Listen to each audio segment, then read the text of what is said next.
Hi guys, welcome. This is your Sameer Kohli sir with the first lecture of the topic called Application of Derivatives. Application of Derivatives की पहले orientation दे रहा हूं कि ये वो पहला चैप्टर है जहां से मैथ्स को लेके ना दुख शुरू होता है।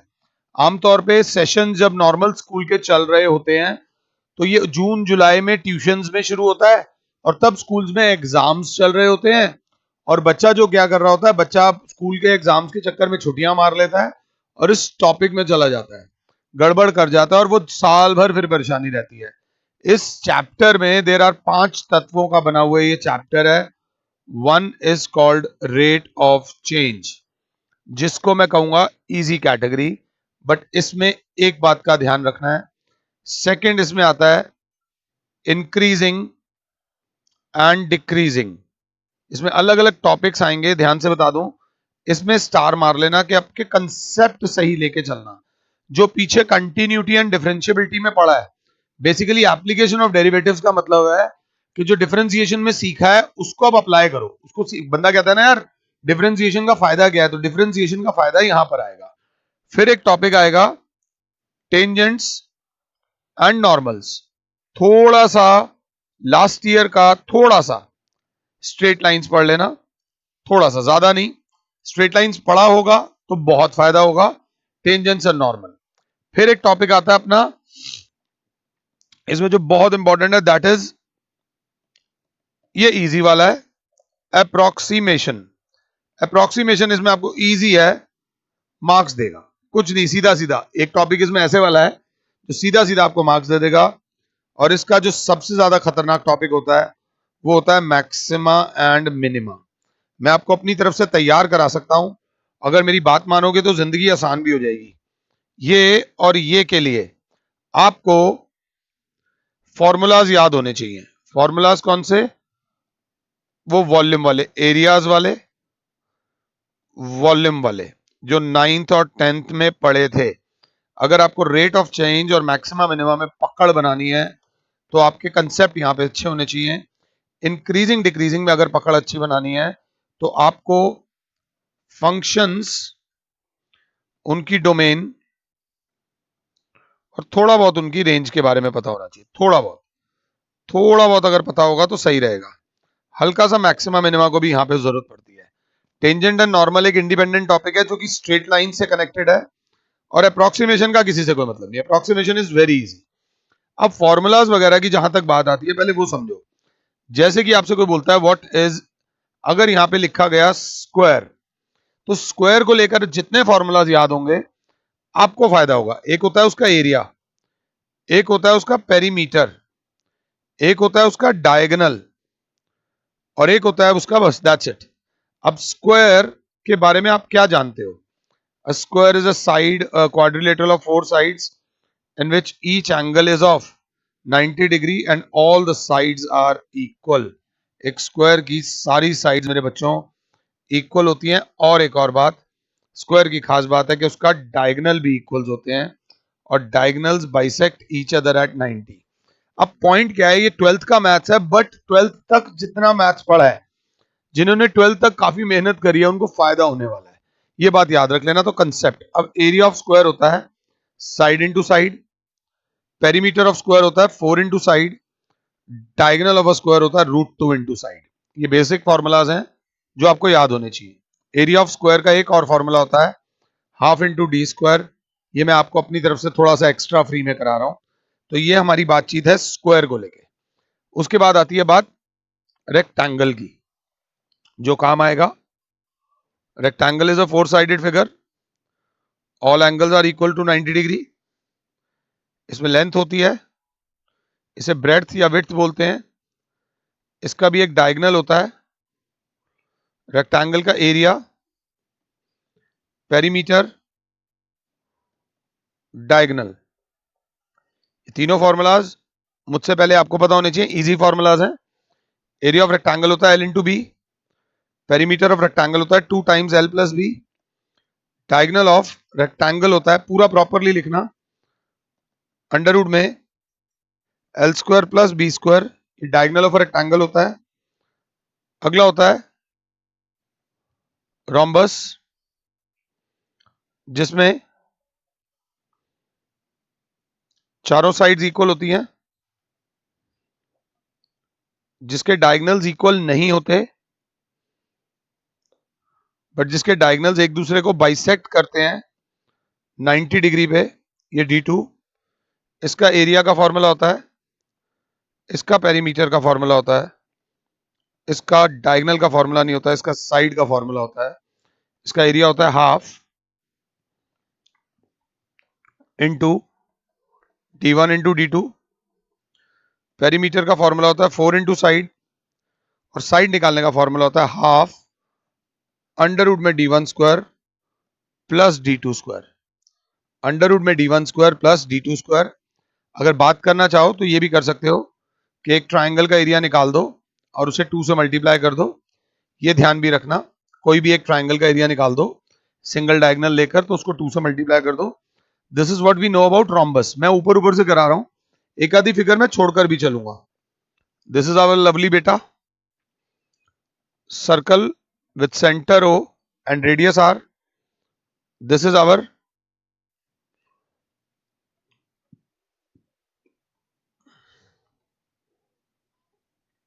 diameter सर्कल, सर्कल का एरिया होता है, सर्कल की सरकमफ्रेंस होती है, सर्कल का डायमीटर होता है, सर्कल का एरिया होता है पाई आर स्क्वायर, सरकमफ्रेंस होती है 2 पाई आर, डायमीटर होता है d is equals to 2r। थोड़े पंगे लें तो 1/4 पाई d स्क्वायर भी होता है, सरकमफ्रेंस का फॉर्मूला पाई d भी होता है। ये फॉर्मूलाज आपको पता होने चाहिए, ध्यान दे लीजिएगा। सर्कल के बारे में कुछ रह तो नहीं गया, बिल्कुल ठीक है, मगर अगर इसमें ही थोड़ा सा वो घुमा के दे दें, थोड़े से वो पंगे ले लें, ऐसे करके ले लें सेमी सर्कल, ऐसा करेंगे वो सेमी सर्कल का ये रेडियस हो गया सेमी सर्कल, तो इसका एरिया, इसकी सरकमफ्रेंस, इसका डायमीटर नहीं लिखूंगा, उसका एरिया पाई आर स्क्वायर होता है सर्कल का, तो इसका एरिया हो जाएगा 1/4, 1/2 हाफ हो जाएगा पाई आर स्क्वायर, डायमीटर की टर्म्स में रहने दो। उसकी सरकमफ्रेंस थी 2 पाई आर, तो 2 पाई आर की आधी हो जाएगी पाई आर, बट बच्चा बोलेगा पाई आर से ये वाली आएगी, पाई आर से ये वाली आएगी, साथ में ये भी तो आएगी, तो पाई आर प्लस 2r। इसी में कैसे कॉम्प्लिकेट कर देंगे, सपोज एक रेक्टेंगुलर फिगर दे दी और उसके इधर एक सेमी सर्कल दे दिया, अब वो बोलेंगे इसकी सरकमफ्रेंस निकालो, इसकी क्या निकालो, सरकमफ्रेंस। मैं अभी कुछ नहीं बढ़ा रहा, जस्ट आपको इंट्रोडक्शन दे रहा हूं इस टॉपिक की। तो अब इसकी सरकमफ्रेंस के लिए मेरी क्लास क्या बोलेगी, देखो मैं गलतियां भी करूंगा, ये लेंथ लो, ये ब्रेड्थ लो, तो ये भी ब्रेड्थ हो जाएगी, तो अब इसका जो रेडियस हो जाएगा वो b/2 हो जाएगा, रेडियस हो जाएगा b/2, तो इसकी जो सरकम पेरीमीटर होगा वो होगा l प्लस l, ये वाला पोर्शन होगा 2l प्लस ये वाला पोर्शन होगा b प्लस ये वाला पोर्शन होगा पाई r। ध्यान दे लेना, इसमें मैं गलती कर रहा हूं, 2l प्लस b और r की जगह आ जाएगा 2l plus b plus pi b/2, pi into b/2। ये बस थोड़ा सा ध्यान देके चलना है आपने, b plus pi b/2। But इसी में अब बच्चा बोलेगा क्यों, क्योंकि जब ये फिगर इस फिगर के साथ जुड़ी थी तो ये और ये हिस्सा पेरीमीटर में इंक्लूड नहीं होगा, ये अपने एरियाज रिलेटेड टू सर्कल्स में पड़ा हुआ है। मैं भी आपके नैन चक्षु खोल रहा हूं अबाउट दी चैप्टर, कि इस चैप्टर के लिए तैयारी क्या करनी है। जब जाते हो प्लीज मेरी बात समझ लेना, अगर किसी शादी में जा रहे हो 3 दिन के लिए तो कौन से कपड़े लेके जाने हैं, और अगर कहीं कैंपिंग करने जा रहे हो, ये जो अपना ये जो जाते हैं हिल्स वगैरह पे, तो कौन से कपड़े लेके जाने। तैयारी दोनों जगह होनी चाहिए, ये वाली तैयारी वहां चली गई तो गड़बड़ हो जाएगी, वो वाली तैयारी वहां हो गई तो गड़बड़ हो जाएगी, कि लहंगा पहन के पहाड़ चढ़ रहे हो, तो it is not that easy. थोड़ा सा बस ध्यान देना। इसमें सर ने क्या गलती करी है, गलती कुछ नहीं करी। अगर इसमें बच्चा देखे तो सर आपने ये बी लिया तो जिससे b/2 लेना पड़ा है, इससे बेटर क्या होता, आप क्या करते अभी बताता हूं, by2 y2 अवॉइड करना। इसमें सर आप पता क्या करते सर, आप ऐसे करते सर, आप लेंथ ले लेते एल, इसका रेडियस ही आर है ना, तो ब्रेड्थ हो जाती 2r, ताकि बाय 2 से बच जाते। आंसर इससे आएगा, बट इससे आपके कंफ्यूज होने के चांसेस बढ़ जाएंगे। अब सरकमफ्रेंस की बारी आती तो ये हो जाता sir pi R plus sir ये क्या एल, प्लस ये भी क्या सर एल, तो L plus L 2l, plus ये वाला क्या हो जाता सर 2r। ये इसका पेरीमीटर बोल दो, सरकमफ्रेंस बोल दो, जो मर्जी बोल दो, इस तरीके से हो सकता था। इक्विलेटरल ट्राइंगल जिसकी तीनों साइड्स इक्वल होती हैं, जिसके तीनों ऑल्टीट्यूड्स भी इक्वल होते हैं, इसका एरिया, पेरीमीटर और ऑल्टीट्यूड का रिलेशन, एरिया बराबर होता है √3/4 इंटू साइड स्क्वायर, पेरीमीटर बराबर होता है 3 इंटू साइड, और हाइट बराबर होती है √3/2 इंटू साइड। ये तीनों याद रख लेना। This is not triangle, this is equilateral triangle. और ये बोलने की जरूरत नहीं है कि इसमें तीनों एंगल्स कितने के होते हैं, 60 डिग्री के। मैं ऊपर ऊपर से नहीं जा रहा, मैं जस्ट आपको बता रहा हूं। तुम्हें मस्ती लगनी चाहिए, तुम्हें लगना चाहिए तो बहुत इजी वाली बातें हैं, सर ने तो ये तो बहुत है, ये तो ऐसी बिना बात की इजी वाला टॉपिक करा रहे हैं। ध्यान दे लेना, थोड़ा सा हमें डिस्टेंस फॉर्मूला पता होना चाहिए। अंडर रूट में x2 माइनस x1 का whole square plus y2 minus y1 का होल स्क्वायर, और बिफोर मैं आगे जाऊं एरिया सरकमफ्रेंस बोलूं या पेरीमीटर बोलूं, और डायमेंशन, डायमेंशन में मैंने जैसे डायगोनल वाइगनल बोला, कैसे पहचान होगा कौन एरिया है, कौन सरकमफ्रेंस और कौन डायमेंशन है। तो जो सेंटीमीटर में होगा वो एरिया होगा, वो सेंटीमीटर स्क्वायर में होगा वो एरिया होगा, जो मीटर स्क्वायर में होगा वो एरिया होगा, जो स्क्वायर यूनिट्स में होगा वो एरिया होगा, जो मीटर में होगा वो सरकमफ्रेंस होगा, जो सेंटीमीटर में होगा वो सरकमफ्रेंस होगा, जो यूनिट्स में होगा वो circumference. The it is 3 units 4 units, तो वो सरकमफ्रेंस होगी। डायमेंशन सेंटीमीटर में होंगी, मीटर में होंगी या यूनिट्स में होंगी। तो बहुत आसानी से पता चल जाता है। जहां पर स्क्वायर यूनिट्स यूज होती हैं, मैंने ज्यादा डार्क कर दिया, जहां पर यूनिट्स यूज होती हैं उनमें ये डिफरेंस होगा। थोड़ा सा बस इस चीज को देखते हुए चलना, ये प्रिपरेशन हो रही है। चलो आओ, ये एक दीवार है जमीन पे खड़ी हुई, इस पर एक सीढ़ी लगाते हैं, सीढ़ी लगाते हैं, तो इस पॉइंट को बोलेंगे फुट ऑफ लैडर, और इस पॉइंट को बोलेंगे point where the top of ladder touches the wall. अब बिना कहे एक अंडरस्टैंडिंग हो गई कि अगर लैडर एल है, लैडर की लेंथ एल है, ये एक्स है, तो ये क्या हो गया वाई। एक ऑटोमेटिक सा रिलेशन आ गया, X square plus Y square is equals to L square, X square plus Y square is equals to L square. इसे पाइथागोरस थ्योरम बोलेंगे। पाइथागोरस थ्योरम करते हो तो 1 का स्क्वायर 1 होता है, 2 का स्क्वायर 4 होता है, 3 का स्क्वायर 9 होता है, डॉट डॉट डॉट 26 का स्क्वायर 676 होता है। स्क्वायर्स भी याद कर लेना। X square plus Y square is equals to L square. ये बेसिक रिलेशन बताए गए हैं। मैक्सिमम मिनिमा जब कराऊंगा तब आपको मैं रिलेशन बताऊंगा उसके बारे में, क्या नाम है, क्या बोलते हैं, वॉल्यूम्स वाले फॉर्मूलाज कराऊंगा।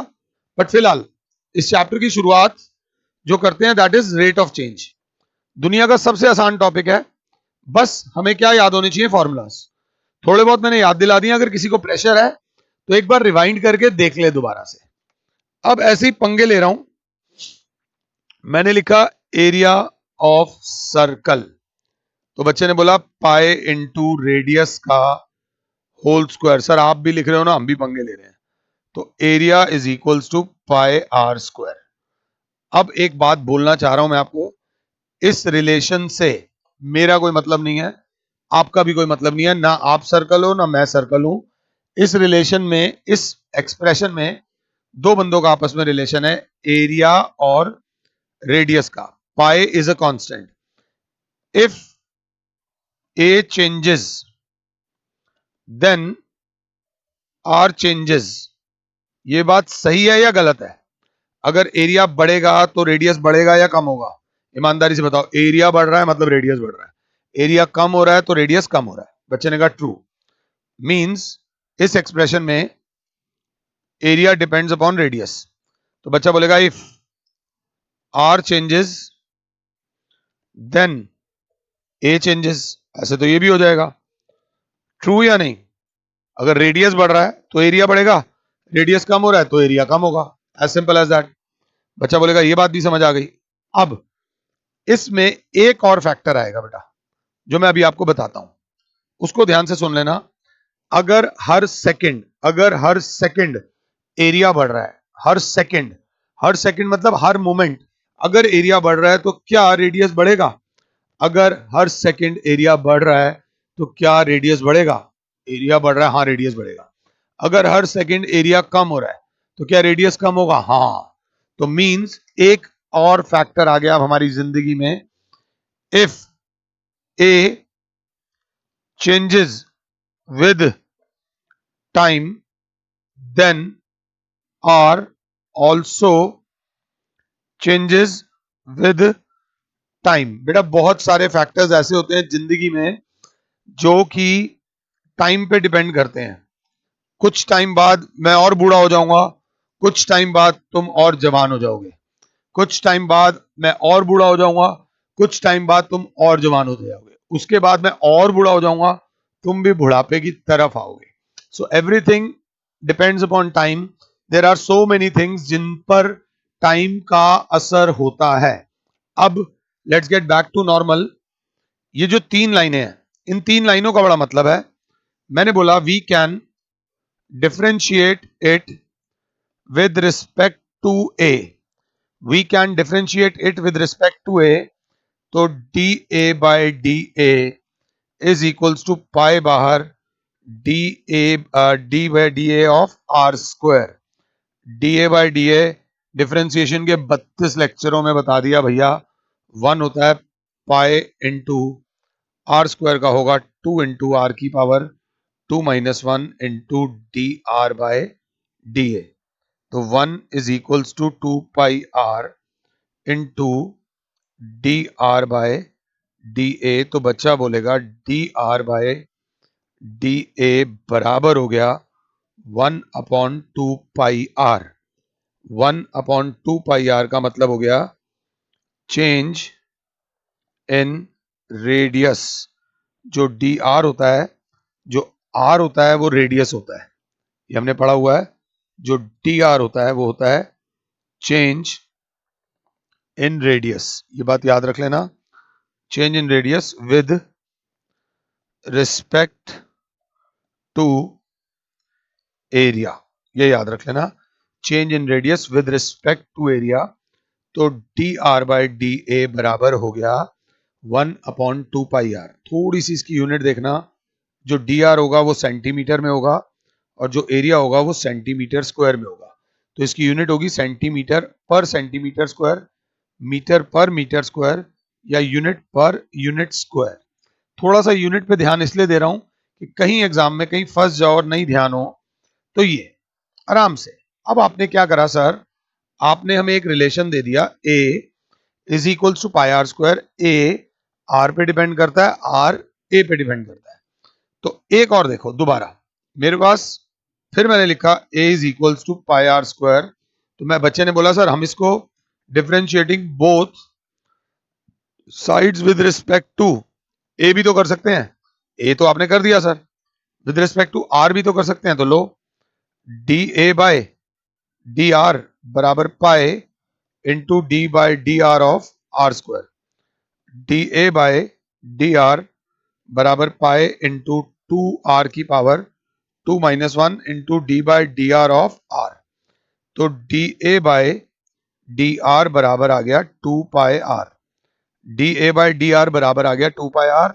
ये होगा, इसको क्या बोलेंगे, D A by D R को change in area with respect to radius. तो एक बच्चा बोलेगा सर बिना बात के आप टाइम वेस्ट कर रहे हो, आपने D R by D A निकाला था उसको उल्टा कर देते तो dA बाय dr आ जाता। बात समझा पा रहा हूं या नहीं? तो dA बाय dr आ जाता। इस चीज को समझ लो। तो A is equals to pi R square, A is equals to pi r square can be differentiated with respect to A, can be differentiated with respect to R, and एक और, जब हमने dA by dr निकाला तो आया 2 पाई r, और जब dr by dA निकाला तो आया 1 अपॉन 2 पाई r, अगर साथ हो तो। अब एक और बच्चे ने बोला ऐसा भी कर सकते हैं, differentiating both sides with respect to time, differentiating both sides with respect to time, क्योंकि टाइम एक ऐसा फैक्टर है जिसपे दोनों डिपेंड करते हैं, रेडियस भी डिपेंड करता है और एरिया भी डिपेंड करता है। तो A बराबर है पाई आर स्क्वायर, तो D A by D T बराबर हो जाएगा pi into D by D T of R square. R square में तो अभी ये फॉर्मूला लग रहा है D by D X of X की पावर एन, जो होता है एन इंटू एक्स की पावर एन माइनस वन। तो D A by D T बराबर हो जाएगा 2 आर, और बाहर है पाई into D R by D T. तो D A by D T बराबर हो जाएगा 2 pi R D R by D T. अब आपको अपनी गेम उठानी है, अपनी गेम को और ऊपर करना है। इतना पहले कॉपी कर लो, कोई दिक्कत आई हो तो पीछे से पहले समझ लो। अब बच्चा कहेगा सर इसमें क्वेश्चन कैसा आएगा? इसमें क्वेश्चन आएगा मेरे बच्चे, यहां पर आर दे रखा है और D A by D R दे रखा है। यहां पर क्वेश्चन आएगा ऐसे, D A by D R या फिर आर, इन दोनों में से एक चीज गिवन होगी, दूसरी चीज निकालनी होगी। जैसे कि क्वेश्चन क्या आएगा, if area of circle changes with respect to radius at 3 centimetre square per centimetre, find radius at that instant. अगर मैं समझा पा रहा हूं तो समझो, कैसे, जबरदस्ती नहीं, हम बुक में क्वेश्चन खुद बना रहे हैं। If area of a circle changes with respect to radius at 3 centimetre square per centimetre, मतलब हमें दे रखा है if area of a circle changes मतलब D A with respect to radius at the rate of 3 centimetre square per centimetre, find the radius. Find the radius निकालना है। तो अब इस केस में हम क्या करेंगे, हम लिखेंगे area is equals to pi R square, differentiating both sides with respect to, क्योंकि आर बोला है with respect to radius R, तो मेरी क्लास क्या आ जाएगा, D A by D R is equals to pi into D by D R of R square. तो D A by D R बराबर हो जाएगा, आर स्क्वायर का आ जाएगा 2 पाई आर, आर का डेरिवेटिव होता है 1। अब D A by D R दे रखा है, उस मौके पे हमें आर निकालना है। उस मौके पे हमें क्या निकालना है, आर। हम क्वेश्चन की लैंग्वेज को खुद बनाएंगे, हम बनाएंगे, तुम चिंता मत करना, बिल्कुल आराम से, बस कंसेप्ट को समझते चलो। सर और क्या क्वेश्चन आ सकता है? और क्वेश्चन ये आ सकता है, अगर क्लास 7 है तो क्लास बोलेगी ये सर ऐसा भी तो हो सकता है, आर दे रखा हो, क्या दे रखा हो, आर दे रखा हो और D A by D are निकालना हो, तो लैंग्वेज क्या होगी, लैंग्वेज ही होगी if radius of a circle is 10 units, find rate of change in area with radius। with क्या बेटा, radius। rate of change in area with radius मतलब वो मांग क्या रहा है, वो मांग रहा है rate of change in area, area नहीं मांग रहा, rate of change in area मतलब dA with radius मांग रहा है, with respect to radius, and radius of a circle is 10 units, तो रेडियस इज 10 यूनिट्स, आर दे रखा है और D A by D R वो मांग रहा है। तो हम लिखेंगे A is equals to pi R square, D A by D R मेरे बच्चों ये हो जाएगा pi into D by D R of R square. तो D A by D R बराबर हो जाएगा 2 पाई आर, आर का डेरिवेटिव होता है 1, रेडियस दे रखा है dA/dr आपका निकल जाएगा। As simple as that. Simple. I hope मैं जो कई बार टीचर्स जो सिंपल सिंपल बोलते हैं ना, वो सिंपल सिंपल होता नहीं है, उसमें वो होता। और ये क्वेश्चन भी बहुत कम आएंगे, जो मेन क्वेश्चन आएंगे ना वो ये लाल वाले आएंगे। तो जरा ध्यान से देखना, अब लाल वालों पे आ रहा हूं मेरे लाल, इसको ध्यान से देखना। रेड वाले को देखो, रेड वाले में हमने डिफरेंशिएट करा विद रिस्पेक्ट टू टाइम। ये लिमिट होगी, हाई लेवल का क्वेश्चन होगा, इससे ऊपर कुछ नहीं होगा। अगर ये आता है तो बच्चा बोलेगा यहां पे सर 3 वेरिएबल दिख रहे हैं। यहां पर एक है rate of change in area with time, एक दिख रहा है सिर्फ रेडियस, और एक दिख रहा है sir rate of change in radius with respect to time. मतलब सर यहां पे 3 वेरिएबल्स हैं, dA/dt, एक वेरिएबल है r, और एक है dr/dt। तो इस केस में सर 3 वेरिएबल हैं, तो 3 में से 2 चीजें दे रखी होंगी, तीसरी निकालनी होगी। जरूरी नहीं dr/dt निकालना होगा, ऐसा भी हो सकता है। जीरो काटा वाली फील आ रही है, नहीं आ रही है? अभी आपको मेरे साथ थोड़ी सी इंग्लिश बोलनी है। इंग्लिश मेरी भी वीक है, जो लोग मेरी वीडियोस देखते हैं उन्हें पता है मेरे टेंसेस बहुत उड़े हुए हैं।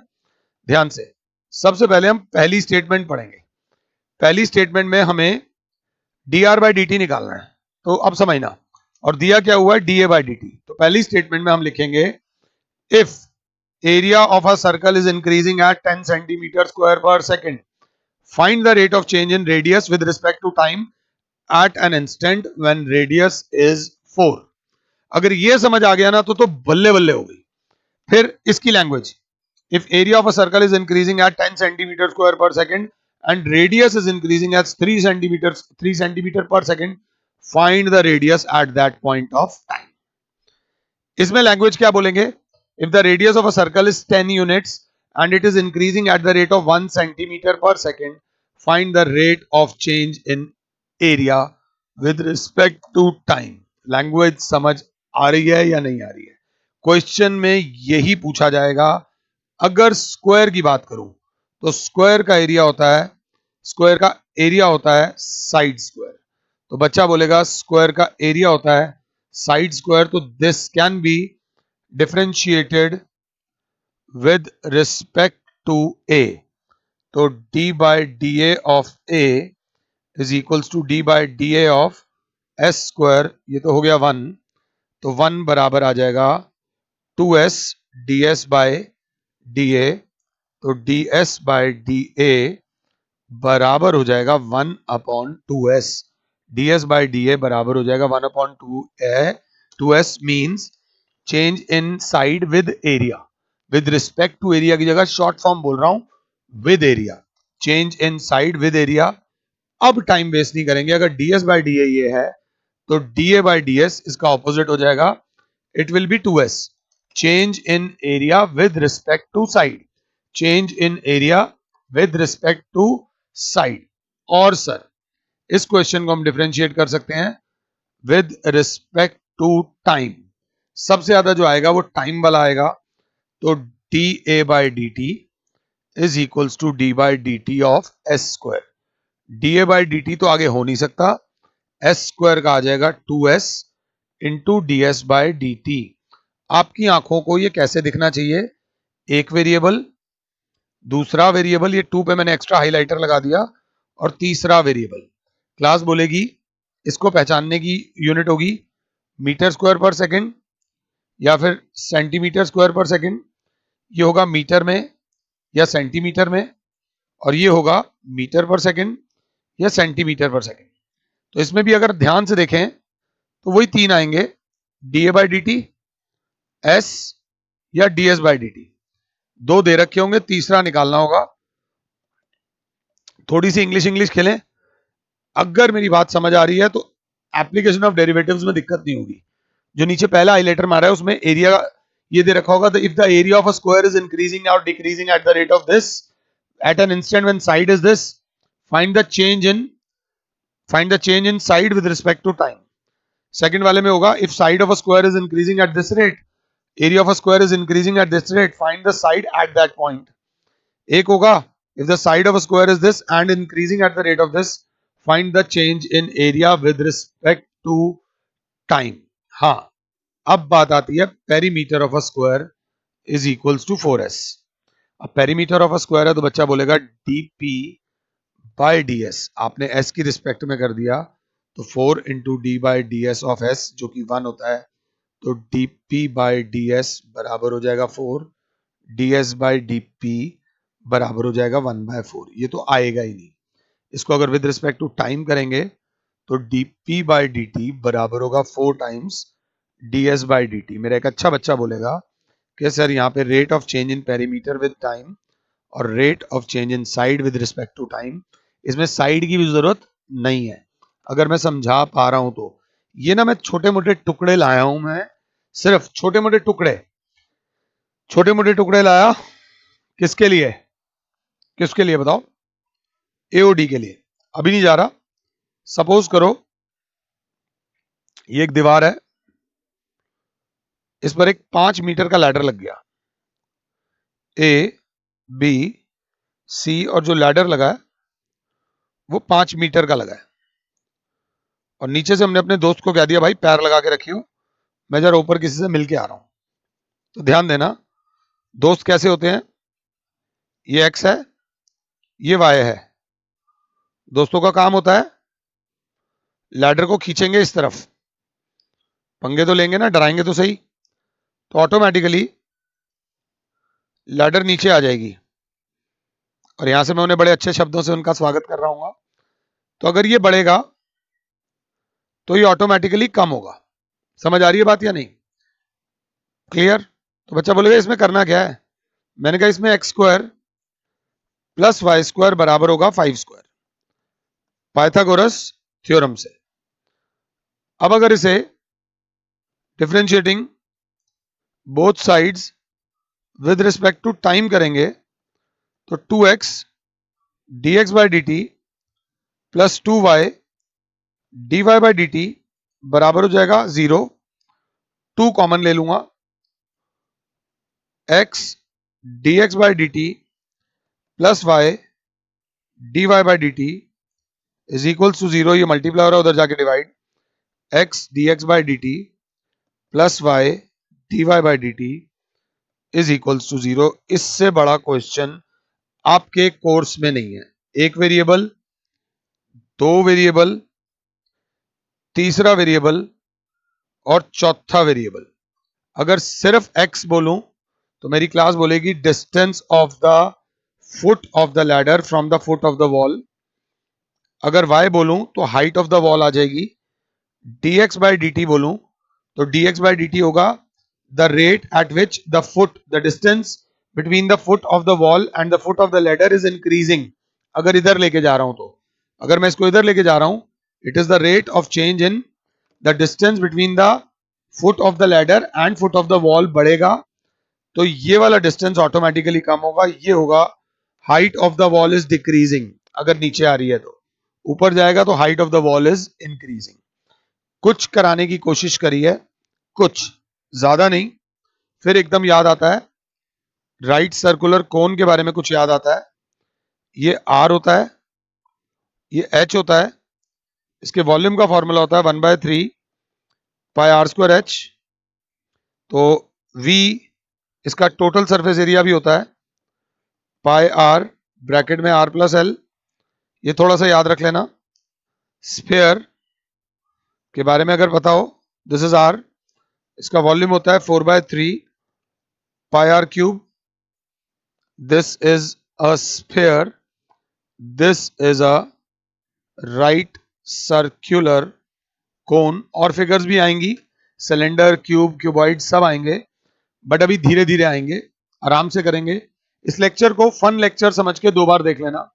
इसको एक बार प्लीज मत देखना, इसको कम से कम 2 बार देखना, तब आपकी कमांड बढ़ने लग जाएगी। एक बार बिना लिखे देख लेना, एक बार नोट्स बना के देख लेना।